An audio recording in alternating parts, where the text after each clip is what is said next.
کہ ایک بادشاہ تھا وہ سمندری سفر میں روانہ ہوا تو ایک غلام اس کے ساتھ بیٹھا تھا۔ تو جب وہ کشتی ڈولتی تھی، اچکولے کھاتی تھی کہ وہ چیخے مارتا، تو کشتی والوں کا سکون برباد ہو۔ ایک دانا شخص تھا، اس نے کہا بادشاہ اگر آپ اجازت دیں تو میں اس کے چپ کرواؤں۔ اس نے کہا یہ تو کمال میں، تو اس نے دو نوجوانوں کو کہا کہ اس کو ذرا ہاتھوں سے پاؤں سے پکڑ کر کے پانی میں کھو دیتے۔ تو اس کو پانی میں پھینکا، جب وہ ڈوبنے لگا نکالا اور کشتی میں بٹھایا، وہ چپ کر کے بیٹھ گیا۔ اب کوئی چیختا نہیں ہے۔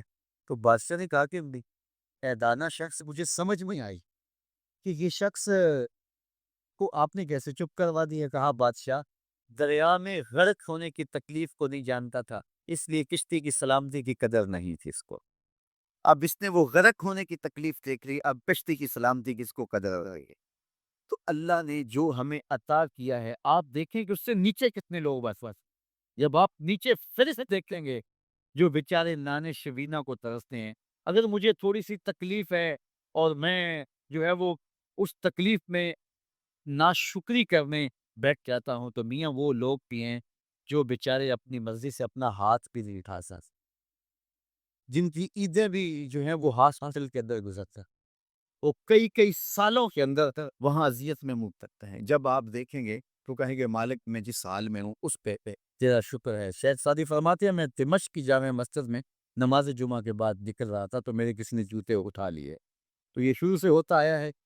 تو کہتے ہیں کہ میں ننگے پاؤں جا رہا تھا اور میری حالت یہ تھی کہ میں جوتا خریدنے کی استطاعت آ رہے، تو میں دل میں شکوہ گناہ تھا کہ اتنا بڑا لوگ مجھے امام سمجھتے ہیں اور تیری یہ مالی پوزیشن کہ جوتے بھی نہیں خرید سکتا۔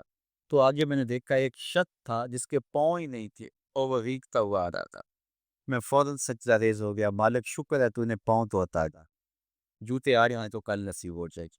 تو جو میسر ہے اس کی قدر صرف ہو، جو میسر نہیں ہے اس کی جلن میں اپنے آپ کو جلانے کی کوشش نہ کر، تو زندگی سوکھی ہو جائے گی۔ یہ ضابطہ میرے حضور نے دیا، انظروا الی من هو اسفل منکم، اپنے نیچے دیکھنے کی عادت ڈالو، تم سکھی ہو جاؤ گے، تم پریشان نہیں ہوگے۔ لیکن اگر شوق ہو تمہیں اوپر دیکھنے کا تو فرمایا پھر دین میں جو آپ انہیں سے اوپر ہیں انہیں کو دیکھو۔ کہ میں تو یار صرف 5 پڑھتا ہوں، یہ تہجد بھی پڑھتا ہے، میں تو صرف رمضان کے فرض روزے رکھتا ہوں اور یہ ہر ماہ نفلی بھی رکھتا ہے، میں تو صرف زکوٰۃ دیتا ہوں، یہ صدقات و خیرات بھی کثرت سے کرتا ہے، یہ لوگوں کے کام بھی آتا ہے، دکھیوں کی مدد بھی کرتا ہے۔ تو پھر ان کو دیکھو گے تو پھر تمہارے عمل میں قوت پیدا ہوگا۔ اوپر دیکھنے کا شوق آ جائے تو دین میں جو اوپر ہے ان کو دیکھو، ورنہ نیچے دیکھو، نیچے دیکھو گے زندگی سوکھی رہے گی۔ اپنی مڈی پہ ہی چلنے کا سلیقہ سیکھو، اپنی مڈی پہ ہی چلنے کا سلیقہ سیکھو، سنگ مرمر پہ چلو گے تو پھسل جاؤ۔ تو زندگی سوکھی کرنے کا طریقہ یہ ہے کہ اپنے نیچے دیکھو اور اللہ کا شکر ادا کرو۔ پھر سنو، میں تو کہتا ہوتا ہوں یہ ٹینشن فری حدیث ہے۔ سید نری المرتضیٰ فرماتے ہیں حضور نے فرمایا جو اللہ کے دیے گئے تھوڑے رزق پہ راضی ہو گیا، اللہ اس کے تھوڑے عملوں پہ راضی ہو جائے گا۔ زندگی سوکھی کر دیتے ہیں حدیث پاک۔ تو جو اللہ نے دیا مالک تیرا شکر، یہ تھوڑا کرم ہے کہ تو نے ہمیں انسان بنایا ہے، ہمیں فہم و ادراک کی دولتیں دی ہے، ہمیں شعور و خرد عطا کی ہے۔ کتنی مخلوقات ہیں جو سارا دن شدت کی گرمی میں بوجھ اٹھاتی ہیں اور چارہ جا کے جو ہے وہ باہر سے لے رہی ہوتا، وہ بھی تو تیری مخلوقات ہیں۔ تو نے ہمیں انسان بنایا، انسانوں کے گھر میں پیدا کیا، اور میں اور آپ تو اس کا شکر ادا نہیں کر سکتے کہ ہمیں اللہ نے محمد عربی کا غلام بنایا ہے، حضور کا امتی بنایا ہے۔ میری خوش قسمتی میں تیرا امتی، یہ میرا مقدر ہے، یہ آپ کا مقدر ہے۔ جس کے لیے نبی آرزویں کرتے رہے، تمنائیں کرتے رہے، لوگ راہیں تکتے رہے، منتظر رہے، صدیوں انتظار کرتے رہے، لیکن ہم نے کوئی انتظار نہیں کیا۔ آنکھ کھولی، ہمارے والد صاحب مسجد سے مولوی صاحب کو بلا لائے، انہوں نے کان میں آ کے اذان دیتے ہوئے کہا مبارک ہو تو حضور کا غلام بن کے آیا ہے، شاہوں سے ملا ہے نہ تغنگر سے ملا ہے، اللہ کا عرفان اسی در سے ملا ہے، اوروں کو ملا ہے تو مقدر سے ملا ہے، مجھ کو تو مقدر بھی تیرے در سے۔ یہ میری اور آپ کی خوش بختی، تو جتنا بھی شکر ادا کرے تھوڑا، تو لوگوں کے کام آئیں، لوگوں کے لیے جو ہے وہ خیر کی چابی بنی اور شر کا تانا۔ انسان واض و تلقین نصیحت باہر سے سنتا رہے اور برس ہا بر سنتا رہے، اس کے اسرار مرتب نہیں ہوئے اور اگر اندر سے دل سے بات نکلے تھے، حضور علیہ السلام کا ایک فرمان ہے، ارشاد فرمائے اذا اراد اللہ بعبد خیرا جعل له واعظا من قلبی، جب اللہ تعالیٰ کسی بندے کی بلائی کا ارادہ کرتا ہے تو اس کے دل کو اس کا واعظ بنا دیتا ہے، اس کا دل اس کو تلقین کرتا ہے، پھر حالات بدل کرتا ہے۔ یہ ہے کسی شخص کے اندر سے آواز، ورنہ ساری زندگی بھی سنتے رہے۔ کئی دفعہ آپ دیکھتے نہیں ہیں کہ ایک آدمی بہت زیادہ مجالس رس میں بھی جاتا ہے لیکن بدلتا نہیں ہے، لیکن اچانک کوئی بات اندر سے اٹھتی ہے، دنیا کی دنیا بدل دیتا ہے۔ اسی لیے وہ کسی نے کہا تھا نا، کعبے گیا گل نہیں مکدی جے دلوں نہ مکائیے۔ تو بات تو یہ ہے کہ اندر سے اٹھے تو پھر کائنات تبدیل ہو جائے گی۔ تو یہ دل ہے کہ جو انسان کو خیر اور شر کی طرف ڈال دیتا ہے، اور اگر کوئی شخص اس دل کو، جو کہ انسان کا ایک بہترین واعظ ہے، اس کو مردہ کر دے اور اس کو برباد کر دے، اس کی بربادی کیسے ہے؟ عدم ذکر اور گناہوں کی کثرت۔ حضرت میمون بن مہران رضی اللہ تعالی عنہ روایت کرتے ہیں، اذا اذنب العبد ذنبا نکت فی قلبہ نکتۃ سودا، جب کوئی بندہ برائی کرتا ہے تو اس کے برائی کی وجہ سے اس کے دل پر سیاہ رنگ کا ایک نقطہ پڑ جاتا، اگر وہ توبہ کر لے تو تدارک ہو جائے گا، لیکن اگر توبہ نہیں کرتا اور گناہ کے بعد پھر دوبارہ گناہ کرتا ہے، اس نقطے کے ساتھ ایک اور نقطہ مل جاتا، حتیٰ کہ اس کا پورا دل جو ہے وہ سیاہ ہو جائے، اور جب پورا دل سیاہ ہو جائے پھر کوئی بدل اس کے لیے تکلیف کا باعث نہیں ہو۔ جیسا کہ فرمایا گیا کہ مومن گناہ کرتا ہے تو یوں محسوس کرتا ہے جس طرح احد پہاڑ کے نیچے آ گیا ہے، ابھی گرے گا اور مجھے کچل جائے، جلدی سے توبہ سے تدارک کر۔ اور منافق گناہ کرتا ہے، اس کی کیفیت یہ ہوتی ہے جس طرح بدن پہ مکھی بیٹھی تھی ہلکے اشارے سے اڑا دار، کام کاج میں امور زندگی میں کوئی فرق نہیں پڑا تھا۔ تو منافق کی یہ کیفیت ہے جو کہ سیاہ دل ہو چکا ہوتا ہے۔ انسان کے ضمیر کی چادر سفید ہو تو ایک گناہ بھی دل کے اوپر دھبا ڈالتا ہے تو اس کو بے چین کر دیتا ہے، لیکن جب دل کالا ہوتا تھا تو پھر اس کے بعد اس کے لیے نیا گناہ کسی پریشانی کا سبب نہیں ہوتا۔ اسی لیے میاں محمد بخش عارف کھڑی رومی کشمیر نے کیا خوبصورت بات آئی، اس نے کہا او انسان، جب تو دنیا پہ آیا تھا تیرے ضمیر کی چادر پہ کوئی داغ نہیں تھا، تیرا دل ستھرا تھا، تو نے خود برباد ہے۔ اور کتنی خوبصورت نصیحت کی، چٹی چادر پھمنا والی تے داغ نہ لامی جڑے پھر نہ آکھی حشر دہاڑے حال ربا کی بنے ہیں۔ یہ چادر تھا۔ اور حضرت بابا بلے شاہ کا انداز بھی دیکھیے، وہ کہتے ہیں نفس پلیت پلیت چا جیتا اسی اصل پلیت تا ناس ہے۔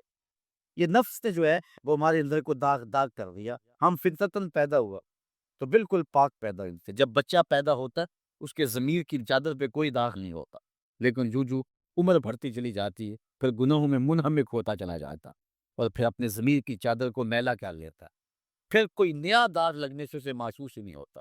جو پکا نمازی ہو، 5 گانا نماز جماعت سے پڑھنے کا عادی ہو، اگر کسی دن نماز چھوٹ جائے تو سارا دن بے چین رہتا ہے کہ نہیں رہتا؟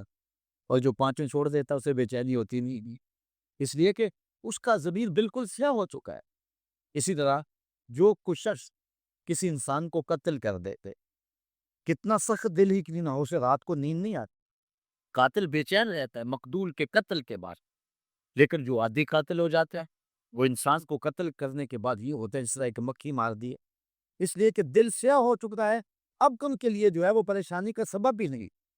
انسان کے دل پر شیطان قبضہ جماتا ہے، جب یہ غافل ہوتا ہے تو وسوسہ اندازی شروع کرتا ہے، اور دل اگر پورا سیاہ ہو جائے تو پھر شیطان کے لیے معاملہ ہی آسان ہو گیا، کیونکہ سمجھو کہ دل کے قلعے کی دیواریں منہدم دیکھ لے، اب شیطان جدھر سے مرضی آئے جدھر سے مرضی جائے۔ ہاں، اب بھی اس کی اصلاح کا طریقہ ہے جو حضور نے ارشاد فرمایا۔ آقا کریم علیہ السلام نے ہمیں کسی معاملے میں بھی حضور نے تنہا نہیں چھوڑا۔ آقا کریم ارشاد فرماتے ہیں کہ لِكُلِّ شَيْءٍ سِقَالَةٌ وَالسِّقَالَةُ الْقُلُوبِ ذِكْرُ اللَّهِ، ہر شے کو زنگ لگ جائے تو اس کا زنگ کسی نہ کسی شے سے اتارا جاتا ہے۔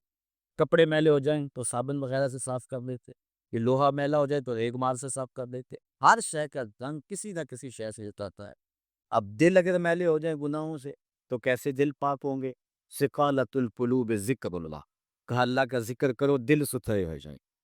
دل پاک ہو جائے گی. جتنا زیادہ ذکر کرو گے اس قدر دل جلا پائیں گے اور دل نور پائیں گے. پھر اس کو ذکر بھی چاشنی دیتا ہے, اس کو فکر بھی لذت دیتا ہے, اس کو نماز و سجدے میں بھی سرور ملتا ہے. جب دل پر نور نہ ہو تو پھر شکایت یہ ہوتی ہے نماز پڑھتے ہیں سرور نہیں ملتا, نیک عمل کرتے ہیں لطف نہیں آتا. اصل سے وہ دلوں کے اوپر حجابات آ چکے, دلوں کے اوپر پردے آ رہے ہیں. اگر وہ اتر جائیں اور وہ کثرت ذکر کے ساتھ جو ہے وہ پردے اتریں. مائیں خیر بچوں چم تذیب تھی لیکن بچے سے نہیں آئی کی لاشاش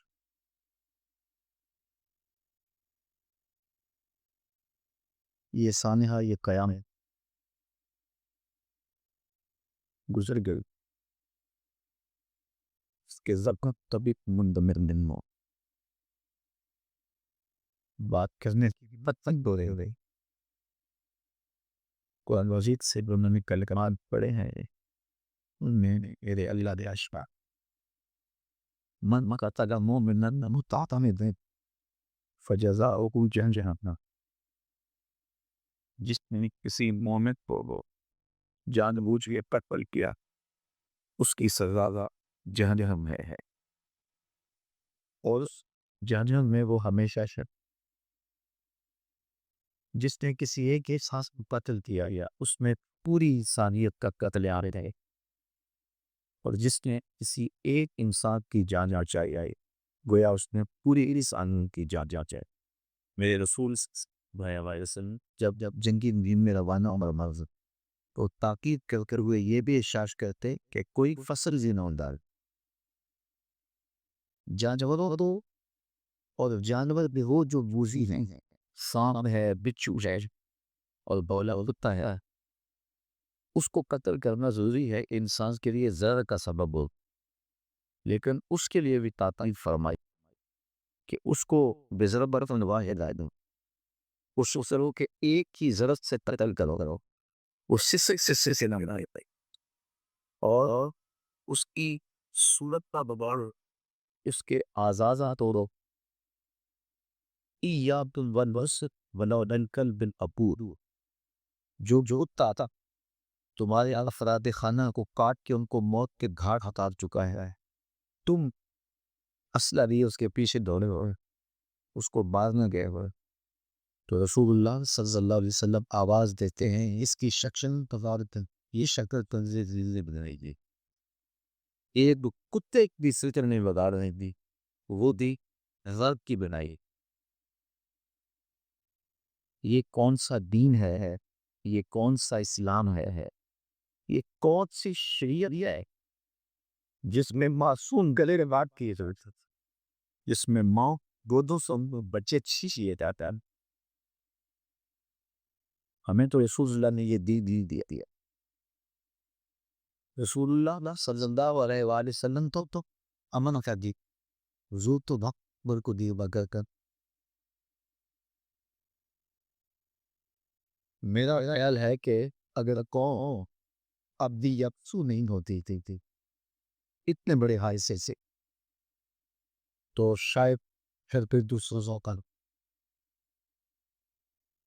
ہر تنترہ زندگی یکسو ہو جائے اور ان جہنمی کنتوں کو کسی مسلک کسی مذہب کے ساتھ منسوخ کرنے کی جائے. ان کو خوارق میں بھی شامل کیا جائے جبکہ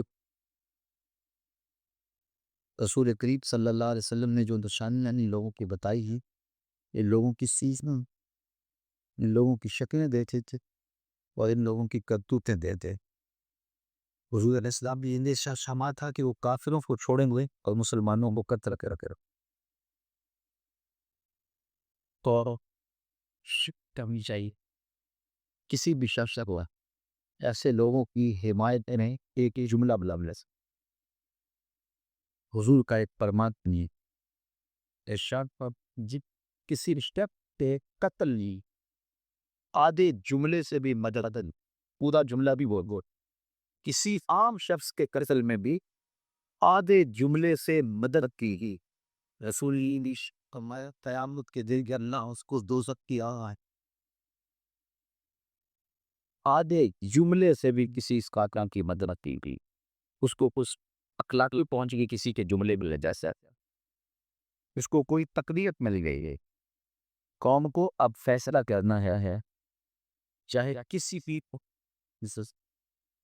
ہم تعلق رکھتی ہیں، کسی بھی مقدمہ فکر کے ہم تعلق رکھتے ہیں، ہمیں ایسے لوگوں کا بائی کاٹ اور یہ فوارق یہ مسلمان کی گردنیں کاٹتے ہیں اور اپنے سب سو پا کر جان اور اپنی خود سارا شریعت کا نفاذ شاہدہ ہے۔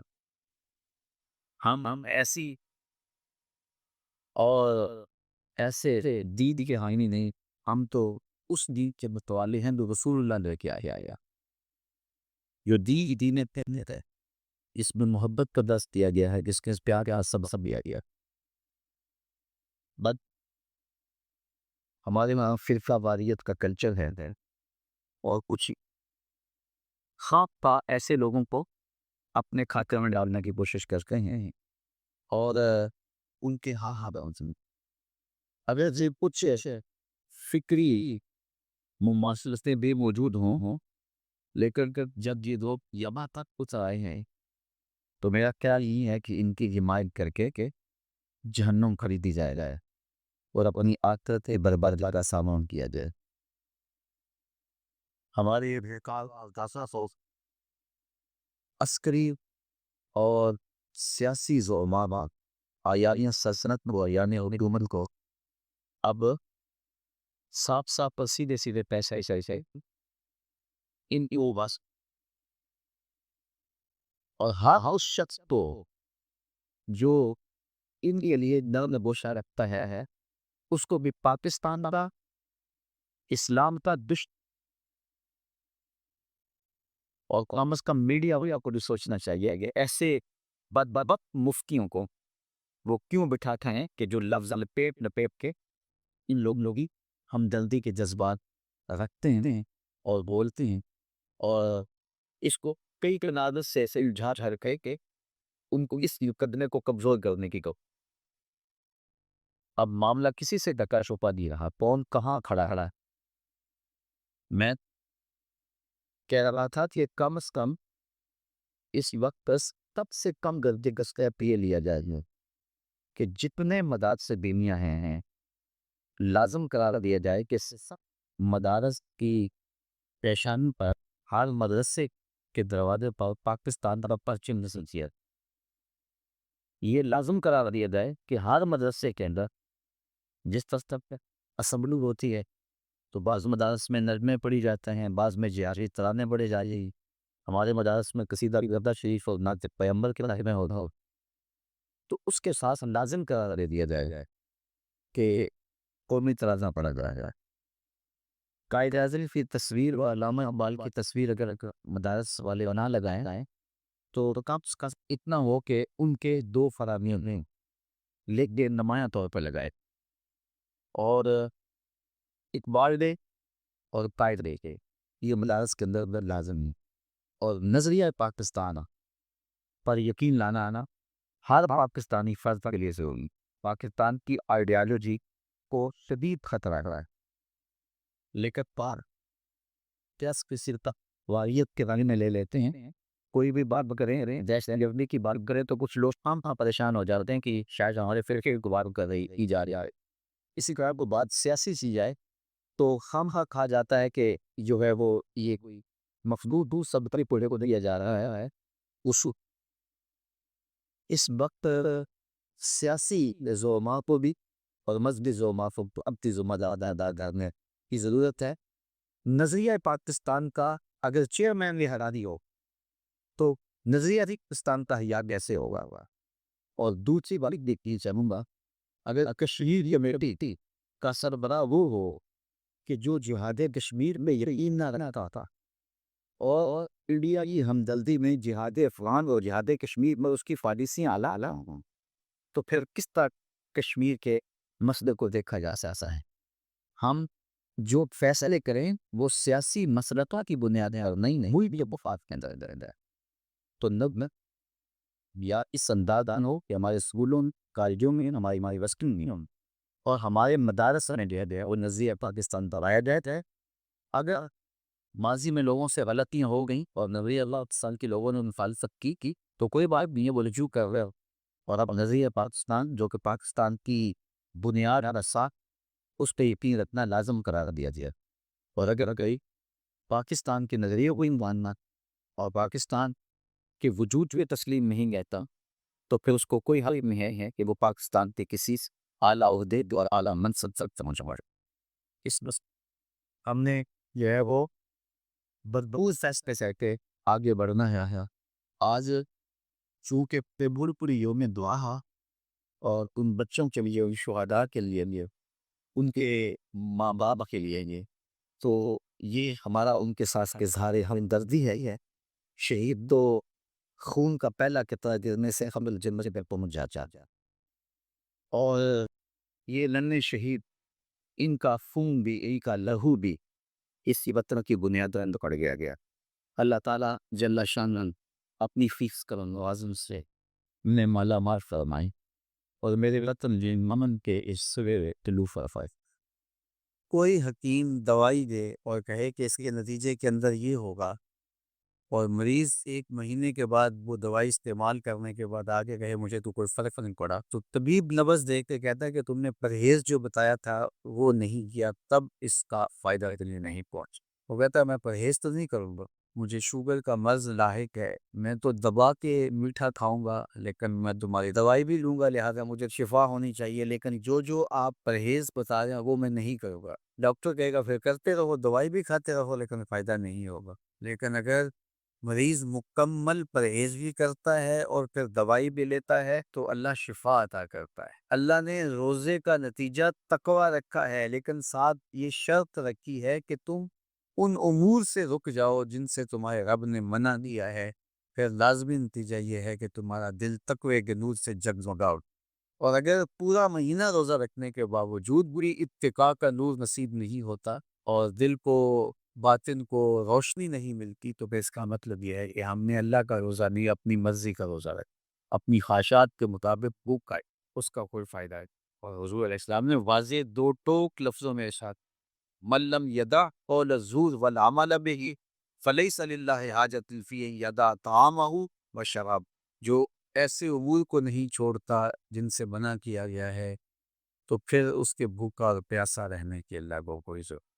یہ خوراک بچاؤ مہم نہیں ہے کہ اللہ نے اس لیے رضا فرض کیا ہے کہ تھوڑا خوراک بچ جائے، نہیں، بلکہ وَيُزَادُ فِيهِ رِزْقُ الْمُؤْمِنِ، ماہ سیام میں تو مومن کا رزق بڑھا دیا جاتا ہے۔ ہر شخص اپنا حساب لگائے تو اس مہینے میں اخراجات زیادہ ہوتے، تو یہ خوراک بچاؤ مہم نہیں ہے بلکہ یہ تقوی کے حصول کا ذریعہ ہے مہینہ۔ اور اس پورے مہینے میں اگر ہم اپنے آپ کو بچائیں گے، اپنی زبان کو بچائیں، سب سے زیادہ جرائم میں گناہ ہماری زبان، ہماری آنکھیں بھی گناہ کرتی ہیں، ہمارے ہاتھ بھی گناہ کرتے ہیں، ہمارے پاؤں بھی برائی کی جگہ پہ چل کے جائیں کہ گناہ گار ہوتے ہیں، ہمارے کان بری چیزیں سنیں تو یہ بھی گناہ گار ہوتے ہیں، لیکن سب سے زیادہ گناہ ہماری زبان پہ، تو اس لیے ماہ سیام میں زبان کو کنٹرول کرنے کا کہا گیا۔ آقا کریم نے فرمایا جب تم سے کوئی الجھنا چاہے اور تم روزے سے ہو تو اسے تو میں روزہ رکھا، نہیں تم سے کوئی زیادتی بھی کرنا چاہے تم اس سے پوچھو اور کہو انی امرؤ صائم، میں روزہ رکھا۔ تو روزے کے اندر تو آپ اپنی زبان کو بچاتے ہیں اس احساس کے ساتھ کہ میں روزے سے ہوں۔ یہ احساس جب جڑا ہوتا ہے کہ میں روزے سے ہوں تو کلی بھی احتیاط سے کی جاتی ہے نا، کوئی قطع حلق سے نیچے نہ ٹپ۔ جب آپ روزے سے ہوں اور یہ احساس آپ کے ساتھ جڑا ہوا ہوتا ہے تو آپ امور میں احتیاط کرتے ہیں کہ میرے روزے کو نقصان نہ پہنچے۔ تو کیا صرف کھانے اور پینے سے بھی روزے کو نقصان پہنچتا ہے یا روزے کو نقصان پہنچانے والی اور چیز ہے؟ تو اگر غیبت ہے، جھوٹ ہے، بہتان تراشی ہے، سب شتم ہے، حتیٰ کہ فضول گوئی ہے، تو یہ چیزیں روزے کے لیے کو ختم کر دیتی اور پھر وہ بندہ بھوک اور پیاس کھاتا رہتا۔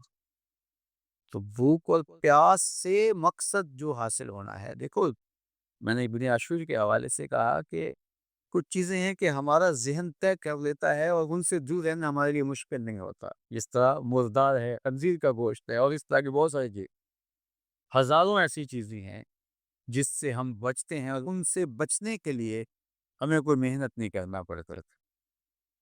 وہ کہتے ہیں ہمارا مائنڈ کلیئر ہو گیا کہ یہ حرام ہے، یہ گناہ ہے، ہمارے رب نے منع کیا ہے، تو بس ان سے ہم بچ جاتے ہیں۔ اگر ہم اس کی فہرست بنائیں تو وہ سینکڑوں میں، ہزاروں میں چلی جائے، جو اللہ کی توفیق سے ایک مسلمان نہیں گئی۔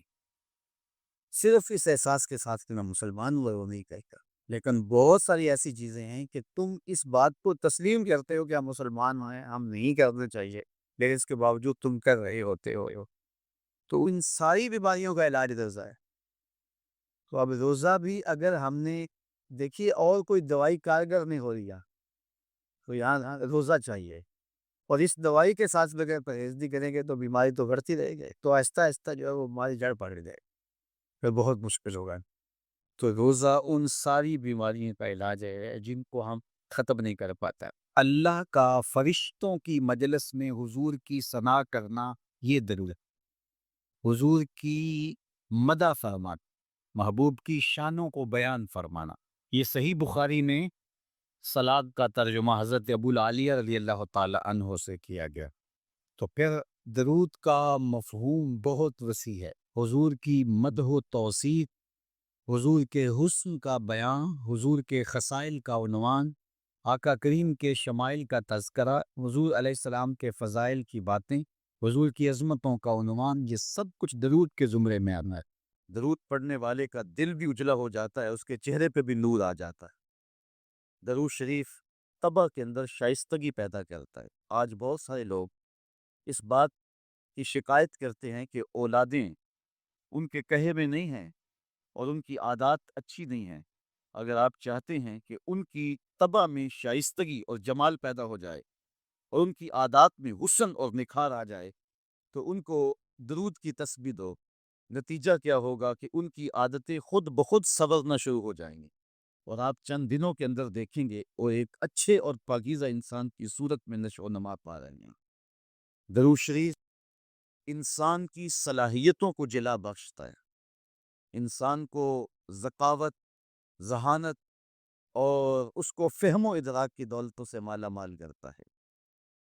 درود شریف کی یہ تاثیر بھی ہے کہ اس سے زبان میں اثر اور رس آ جاتا ہے۔ کسی نے اقبال سے پوچھا تھا کہ تیرے شعروں میں یہ شہد کہاں سے آ گیا؟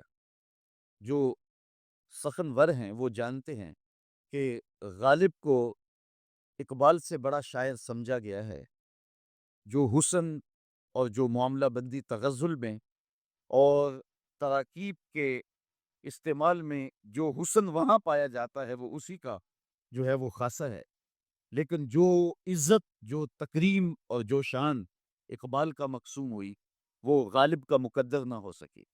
تو یہ بات کسی نے اقبال سے ہی پوچھا، یہ بات پوچھی کہ حضرت یہ بات سمجھ میں نہیں آتی کہ آپ کے شعروں میں اثر اور شیرینی کہاں سے آئی؟